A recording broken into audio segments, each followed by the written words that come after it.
बिस्मिल्लाहिर्रहमानिर्रहीम। Chapter number 9 आ गया आपका। रूल नंबर 28 है एस की लूप। यानी पहले आपने एस सर्कल पढ़ा है,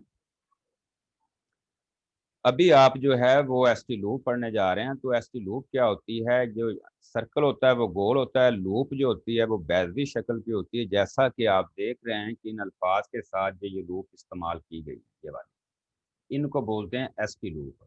आपकी ये लूप है, ये दो किस्म की होगी। एक ये वाली लूप है जिसका नाम एस की लूप है।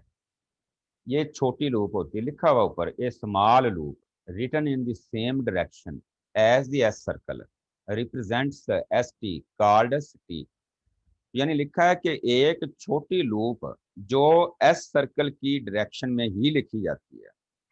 यानी जिस तरफ हम एस सर्कल का इस्तेमाल करते हैं उसी तरफ हम उस सर्कल की जगह पे ये लूप बना दें तो ये एस की लूप होती है, जिसे हम टी कहते हैं, टी। और एस टी की आवाज देती है ये, या एस डी की आवाज देती है।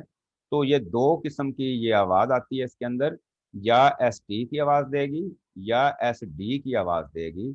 लेकिन अगर ये लूप किसी स्ट्रोक के शुरू में इस्तेमाल करें तो ओनली फॉर एस स्ट्रोक, यानी फिर सिर्फ एस की आवाज देगी। लेकिन अगर इस लूप को हम स्ट्रोक के लास्ट पे यूज करें तो फिर ये दोनों आवाजों में से कोई भी एक आवाज दे सकती है। यानी एस की भी आवाज दे सक एस टी की भी आवाज दे सकती है और एस डी की भी आवाज दे सकती है। फिर हमने खुद असेस करना होता है कि हमने यहाँ पे एस टी की आवाज लेनी है या एस डी की आवाज लेनी है। मिसाल के तौर पे पहला लफ्ज लिखा हुआ फास्ट, जिसको हम अमूमन अपनी प्रोनाउंसिएशन के अंदर फास्ट बोल लेते हैं। जो सही इसकी प्रोनाउंसिएशन है वो है फास्ट। ए वाला वावल है, शॉर्ट ए वावल है जो ए की छोटी सी आवाज देता है, तो हम इसको पढ़ते हैं फास्ट।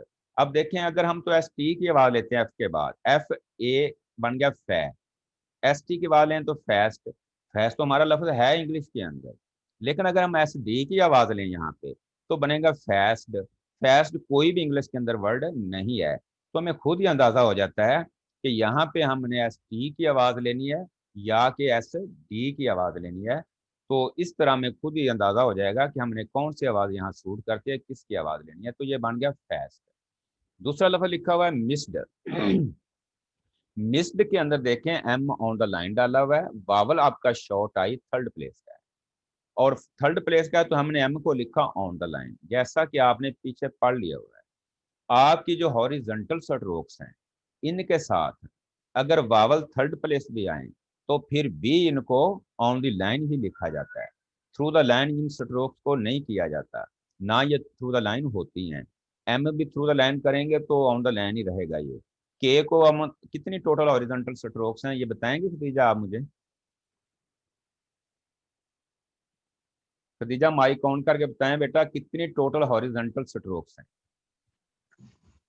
हॉरिजॉन्टल बेटा सर पांच 6 टोटल, बात सुनिए जरा, पांच टोटल आपकी हॉरिजॉन्टल स्ट्रोक्स हैं जिनके अंदर जी। दो कर्व, दो स्ट्रेट के अंदर आ जाती हैं, तीन कर्व्स के अंदर आ जाती हैं।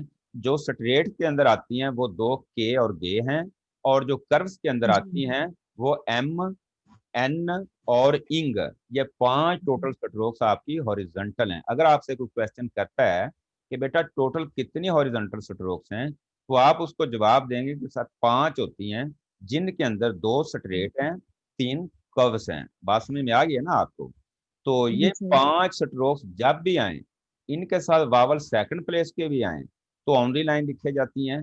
अगर थर्ड प्लेस के भी आए तो भी ऑन द लाइन ही लिखी जाती है। तो अब हमने आवाज इसके अंदर ली एस डी की, तो बन गया मिस्ड। अगर हम एस टी के लेंगे तो मिस्ट बन जाएगा ये लफ्ज। आगे ये लफ्ज लिखा है मस्ट, तो मस्ट को देखें, एम ऑन द लाइन लिखा, second place vowel short you था, एम यू। आगे आवाज हम लेंगे एस टी की तो बनेगा मस्ट। अगर एस डी की लेते हैं तो मस्ट, मस्ट कोई भी इंग्लिश का वर्ड नहीं है। तो हमें काफी अंदाजा हो जाता है कि आगे इसके बाद कौन सी आवाज लेंगे तो हमारा लफ्ज कंप्लीट होगा। इसके आगे देखेंगे तो लफ्ज आपका आ गया ऑनेस्ट। तो एस टी की आवाज ली, ओ वाला वावल फर्स्ट प्लेस का था, एन के साथ की लूप लगाई तो ऑनेस्ट। आगे आ गया एसिस्ट, आगे है लिस्ट, आगे है इनवॉइस्ड। तो आप देखें वी के बाद एस डी की आवाज ले रहे हैं। इनवॉइस्ड, अगर एसटी लेंगे, इनवॉइस्ड कोई भी वर्ड नहीं है, तो हमें अंदाजा हो जाता है इससे कि हमने इस स्ट्रोक के बाद इस लूप से एस टी की आवाज लेनी है या कि एस डी की आवाज लेनी है। आगे लफ्ज आपका आ गया अनाउंस्ड, एस डी की आवाज ली, अगर एस टी की लेंगे तो लफ्ज कोई भी नहीं बनेंगे ऐसे। आगे ये तो लूप पहली लाइन के अंदर जो थे ये लास्ट में इस्तेमाल की गई, दूसरी रो के अंदर आपकी लूप शुरू में इस्तेमाल की गई। मैं फिर बता रहा हूं, शुरू में लूप आएगी तो सिर्फ एस टी की आवाज देगी, एस डी की आवाज नहीं देगी। जैसा कि ये लफ्ज लिखा है स्टफ, तो कौन सी आवाज आई शुरू में, एस टी की। स्टाइल, कौन सी आवाज आई शुरू में, एस टी की। स्टील, एस टी की आवाज आ रही है। स्टिल्ड, एस टी की आवाज आ रही है। स्टोन, एस टी की आवाज आ रही है। स्टेम के अंदर भी शुरू में एस टी की आवाज आ रही है। स्टोर के अंदर भी शुरू में एस टी की आवाज आ रही। आपने देखा पूरी लाइन के ऊपर किसी में भी शुरू में एस डी की आवाज नहीं आई। तो इसकी प्रैक्टिस आपने अच्छी तरह से करनी है कि ये लूप जो है लास्ट में तो इजीली ज्वाइन हो जाती है ये, लेकिन शुरू में इजीली ज्वाइन नहीं होती, इसके अंदर प्रैक्टिस की जरूरत होती है। क्योंकि पहले हमने लूप इस्तेमाल करनी होती है, बाद में हमने स्ट्रोक इस्तेमाल करनी होती है। पहले हमने गैस करना होता है, असेस करना होता है इस चीज को कि ये जो लूप हमने लगानी है ये किस स्ट्रोक के साथ लगनी है, ये स्ट्रोक की प्लेस जो है वो कौन सी होगी। हमें पहले प्लेस का अंदाजा करना होगा कि ये स्ट्रोक कहाँ से शुरू होगी, उससे पहले हमने लूप का इस्तेमाल करना है। तो हम कहाँ से लूप को शुरू करें ताकि आपकी जो आने वाली स्ट्रोक है जिसके साथ ये लूप लगनी है वो अपनी प्लेस पर मेंटेन रहे।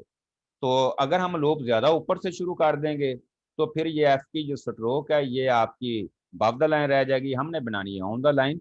तो पहले स्ट्रोक को फोकस करेंगे कि हमारी स्ट्रोक जो है वो कहाँ पर आनी है, तो वहां से अंदाजे के साथ ही हम इस एस टी लूप का इस्तेमाल करेंगे। तो इसलिए थोड़ा सा ये मुश्किल होता है शुरू के अंदर लूप का इस्तेमाल करना, ताकि हमें अंदाजा रह जाए कि हमारी लूप कहाँ से शुरू होगी, आगे आने वाली स्ट्रोक अपनी पूरी लेंथ के साथ अपनी मुतलका प्लेस पर ही आए, ताकि उसके अंदर कंफ्यूजन ना पैदा हो। आगे लफ्ज आपका आगा स्टाइल। स्टाइल की एस टी लूप जो है शुरू करने से पहले हमें देखना पड़ेगा इसके बाद स्ट्रोक कौन सी है, वो है एल की। तो अब एल को हमने लिखना कहाँ पे है, बावरी लाइन, क्योंकि आई वाला डिप्थंग फर्स्ट प्लेस का है। इसलिए हमने एल को पहले फोकस करेंगे कि एल कहाँ से हमने शुरू करना है, जहां से एल शुरू होना है वहां पे ही हमने एस टी लूप पहले इस्तेमाल कर लेनी है। उस तरह एल को ऊपर को तरफ ले जाएंगे तो आपकी स्ट्रोक बन जाएगी। एस टी की आवाज पहले लेंगे, आई वाला डिप्थंग बाद में आ रहा है एल से पहले, तो एस टी आई बन गया स्टाई। आगे एल मिला तो स्टाइल, आगे आ गया स्टील। अब इसको थ्रू द लाइन लिखा हमने, लूप कहाँ से शुरू की, नीचे से। क्योंकि वावल जो है थर्ड प्लेस का है, इसलिए हमने एल को थ्रू द लाइन लिखना था। तो एल को थ्रू द लाइन जब लिखेंगे तो अंडर द लाइन शुरू करेंगे नीचे से ऊपर को, तो लूप भी नीचे पहले बनाएंगे तो फिर एल आपका थ्रू द लाइन ऊपर को जाएगा। इसी तरह स्टील लफ्ज है, इसी तरह स्टोन है। स्टोन देख लें सेकंड प्लेस वावल है, N on the line stroke आनी थी, तो लूप को वहां से शुरू किया गया जहां एन ने शुरू होना था। इसी तरह स्टेम, स्टोर वगैरह वगैरह। तो ये जितने भी अल्फाज लिखे गए ये वाले, इनके अंदर शुरू में भी लूप का इस्तेमाल किया गया है, लास्ट में भी लूप का इस्तेमाल किया गया है। तो इन चीज़ों की आपने प्रैक्टिस अच्छी तरह से करनी है ताकि ये चीज़ें आपके जहन में भी बैठ जाएं और हाथों के अंदर भी फ्लो आ जाए। आगे बी जो उसके अंदर लिखा है, दी एस्ट लूप रिप्रेजेंट्स आइदर ए लाइट और हैवी फाइनल साउंड। कहता है ये जो लूप है ये आखिर में हल्की भी आवाज दे देती है और हैवी भी आवाज देती है। हल्की से मुराद एस टी की होगी और हैवी से मुराद एस डी की आवाज होती है। एस डी की जो आवाज भारी होती है, एस टी की एक लाइट साउंड होती है। जैसे कि पास्ट, जिसको हम पास्ट इंग्लिश के अंदर प्रोनाउंसिएशन होती है, हम बोलते हैं पास्ट, तो पी एस की लूप लगाई तो लास्ट में आवाज एस टी की आई, पास्ट। पास्ड हैवी आवाज है, वावल भी हैवी है, और लूप आवाज देगी कौन सी, हैवी आवाज देगी। जब वावल हमारा हैवी आएगा तो लूप की आवाज जो होगी वो एस डी की आएगी। जैसे ये देखें यूज्ड हैवी वावल है, आवाज कौन सी आ रही, एस डी की। एडवाइज्ड, एस डी की आवाज हैवी वावल आ रही है। रिफ्यूज्ड, डिस्पोज्ड और सपोज्ड वगैरह वगैरह। आगे लिखा final S circle after a S T loop is added as shown. कहता आखिरी एस सर्कल भी इस लूप के बाद इस्तेमाल किया जाता है एक अजाफी एस की आवाज लेने के लिए। जैसा कि ऊपर आपने पढ़ा था लिस्ट लफ्ज है, तो लिस्ट भी आपका किसी जगह पे इधर यूज किया गया होगा। तो जैसा कि लिस्ट इस जगह के ऊपर कहाँ पे इस्तेमाल हुआ है, तो चलें बहरहाल ये लिस्ट आ गया आपका लफ्ज। तो लिस्ट का आप L S T loop list बन गया, बाहर वाली तरफ एक एस सर्कल इजाफी इस्तेमाल किया जमा बनाने के लिए, तो बन गया list, post, test, west, adjust. अब गौर करें डी साइलेंट है, डी की आवाज नहीं आ रही, एडजस्ट पढ़ेंगे, एडजस्ट नहीं पढ़ेंगे इसको, क्योंकि डी की इसके अंदर कोई आवाज नहीं होती। Adjust, cost, suggest. तो आगे सी जो उसके अंदर लिखा है the S T loop may be written in the middle of a word, कहता है इस एस टी लूप को हम मिडल के अंदर भी इस्तेमाल कर सकते हैं।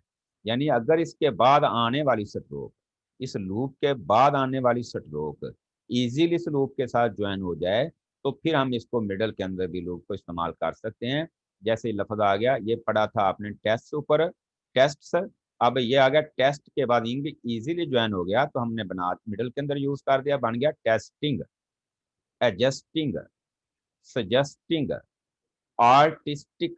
देखें R T I S T टिस्ट, इसका टी के साथ मिला तो बन गया आर्टिस्टिक। तो ये आपकी मिडल के अंदर भी एस टी लूप को इस्तेमाल किया जा रहा है। आगे आ जाती हैं शॉर्ट फॉर्म्स। ये लूप ऑन द लाइन लिखेंगे तो फर्स्ट लफ्ज को रिप्रेजेंट करेगी। ये मोस्ट बाब द लाइन है, इन्फ्लुएंस बाब द लाइन और एस सर्कल है। इनके साथ वावल नहीं इस्तेमाल किए जाते। शॉर्ट फॉर्म के अंदर कोई वावल नहीं होता, ना ये पूरी स्ट्रोक होती है, ये शॉर्ट स्ट्रोक्स होती हैं। आगे आ गया influence. Next on the line लिखेंगे तो नेक्स्ट, बाब द लाइन लिखेंगे तो इन्फ्लुएंस। आगे आल, दो बाब द लाइन दी को लिखेंगे, दो ऑन द लाइन लिखेंगे तो देम। तो ये अगर इकट्ठा करेंगे इनको तो ये बन जाएगा आल दो बाब द लाइन। आगे है ऑल राइट, ऑल ये वाला, राइट ये वाला, already, always, almost, also, as fast as, ये इसकी फ्रेजिंग की गई है। तो अब मुझे किसी को कोई प्रॉब्लम आ रही है यहाँ पे, मुझे अपना बता सकते हैं, पूछ सकते हैं सर यहाँ इसको एक्सप्लेन कर दें, मैं उसको री एक्सप्लेन कर देता हूँ ताकि आपको समझ आनी चाहिए इन चीज़ों की। अगर प्रॉब्लम नहीं है तो मुझे कह दें सर क्लियर है, आगे एक्सरसाइज है वो मैं रीड कर देता हूँ। ठीक है सर जी। ओके आइए, तो मैं आगे रीड कर दूं 31 एक्सरसाइज। इससे पहले हम ये दो चीजें देख लें। इसमें लिखा है डिस्टिंक्टिव आउटलाइंस। डिस्टिंक्टिव आउटलाइन होता है कि जिनके अंदर फर्क रखे। डिस्टिंक्टिव कहते हैं इम्तियाजी को, यानी इम्तियाज कहते हैं जिसके अंदर एक फर्क आए। तो उसने लिखा है कि कॉस्ट की जो स्ट्रोक है वहां पे एस टी लूप का इस्तेमाल कर ले, और कॉस्ट के लिए आप एस सर्कल और डी का इस्तेमाल कर लें, ताकि गलती से बचा जा सके, कंफ्यूजन से बचा जा सके कि ये कॉस्ट है, ये कॉस्ट है, हालांकि दोनों एक ही तरीके से बनाई जा सकती थी स्ट्रोक से। तो कंफ्यूजन से बचने के लिए उसने आपको कहा है कि आप इसके अंदर इसका एक फर्क रख लें। तो आगे मैं पढ़ रहा हूँ, जरा तवज्जो के साथ सुनिएगा आप इसको। इट विल, यानी ये इट की शॉर्ट फॉर्म है, ये विल की शॉर्ट फॉर्म है। तो विल जब भी आता है तो एल की स्ट्रोक किसी के साथ ज्वाइन करते हैं तो विल बन जाता है। It will assist me if you will. अब देखें कि ये लफ्ज जो लिखा है मी मैंने पढ़ा, ये माई भी पढ़ा जा सकता था। ये मैंने माई नहीं पढ़ा इसको, मैंने मी पढ़ा है, क्योंकि फिक्रे के सेंस से ये माई नहीं बनता, इधर मी बनता था। Assist me if you will make up an. मैंने देखे एन पढ़ा, मैंने ये नहीं पढ़ा। क्यों नहीं ये पढ़ा? मैंने इसको पढ़ने से पहले गौर किया कि अगला लफ्ज वावल से तो नहीं शुरू हो रहा, ये वावल से शुरू हो गया है, तो मैंने इस जगह पे एन पढ़ा। An itemised list of all the stock we have in the store, full stop. Number 2, the list should also state the cost। अब देखें ये कॉस्ट पढ़ा है मैंने, कास्ट तो नहीं पढ़ा इसको, क्योंकि कास्ट की स्टॉक ये वाली है। Cost of each item, full stop.